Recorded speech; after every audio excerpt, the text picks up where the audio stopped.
Assalamualaikum warahmatullahi wabarakatuh. Perkenalkan, nama saya Mutia Nur Maulida Sandi, NIM 18059 dari Fakultas Keperawatan Universitas Jember.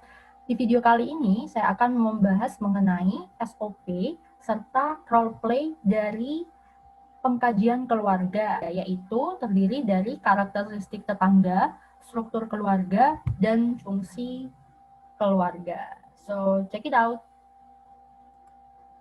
Pertama adalah fase prainteraksi, terdiri dari kesiapan baik itu media, alat, dan perencanaan. Kedua adalah kemampuan analisis masalah terhadap kunjungan yang dilakukan, serta kesiapan data dasar sebelum pengkajian.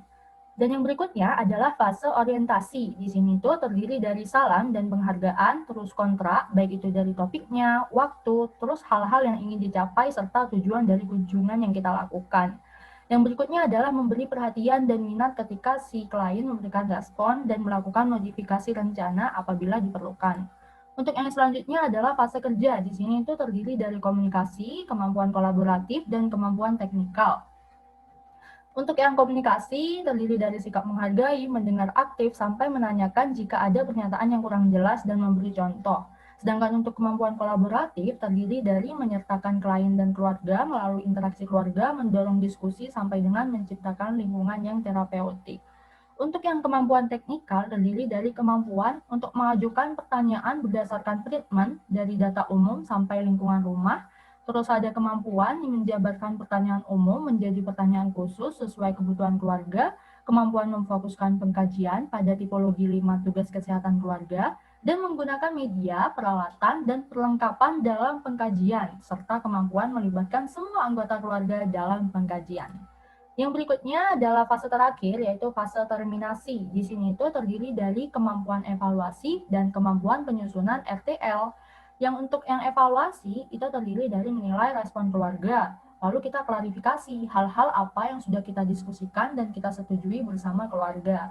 Untuk yang terakhir, kemampuan RTL, penyusunan RTL, itu terdiri dari merumuskan hasil pengkajian keluarga, serta mempersiapkan rencana yang akan datang, baik itu jadwal, tujuan, dan persiapan kunjungan berikutnya.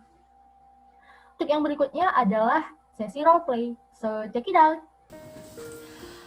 Assalamualaikum warahmatullahi wabarakatuh. Waalaikumsalam warahmatullahi wabarakatuh.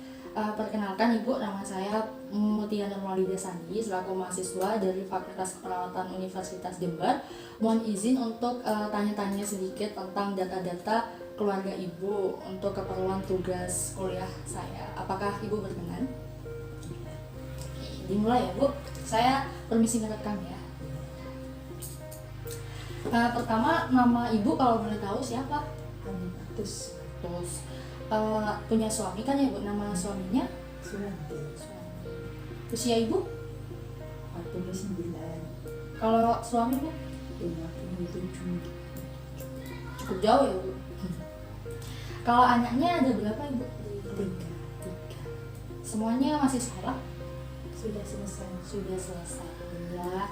Kalau di sini keluarga Ibu ada nggak yang jadi tetangga Ibu sendiri?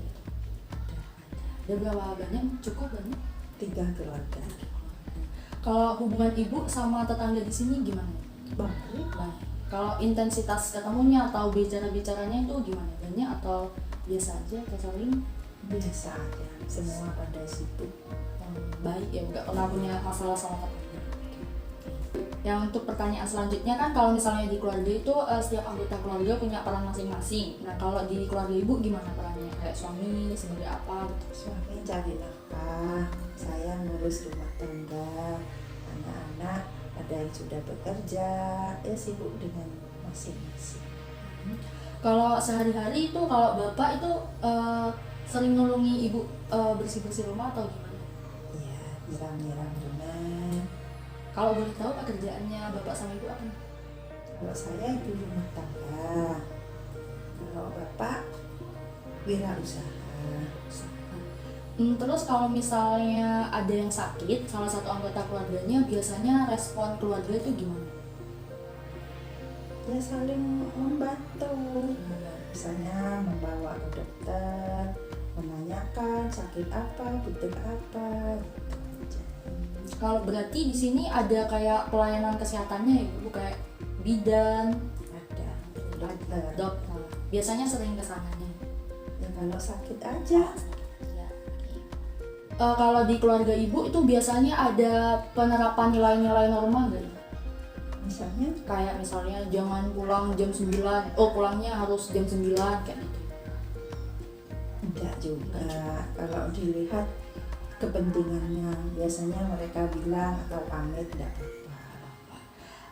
Selama ini atau beberapa waktu ini ibu pernah punya masalah keluarga nggak ibu, kayak cekcok sama suami atau lain sebagainya? Enggak ada. Nggak ada. Tapi pernah terjadi kayak gitu, kayak ribut sedikit gitu. Biasalah kecil-kecil.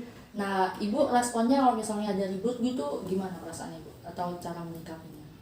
Kalau bapaknya yang lagi gak enak, itu ibu yang ngayem-ngayemi. Kalau ibu yang lagi gak enak, biasanya bapak yang berusaha ngedem-ngedemi. Seperti ngedem-ngedemi, Enggak, ya. menyabarkan. Menyabarkan.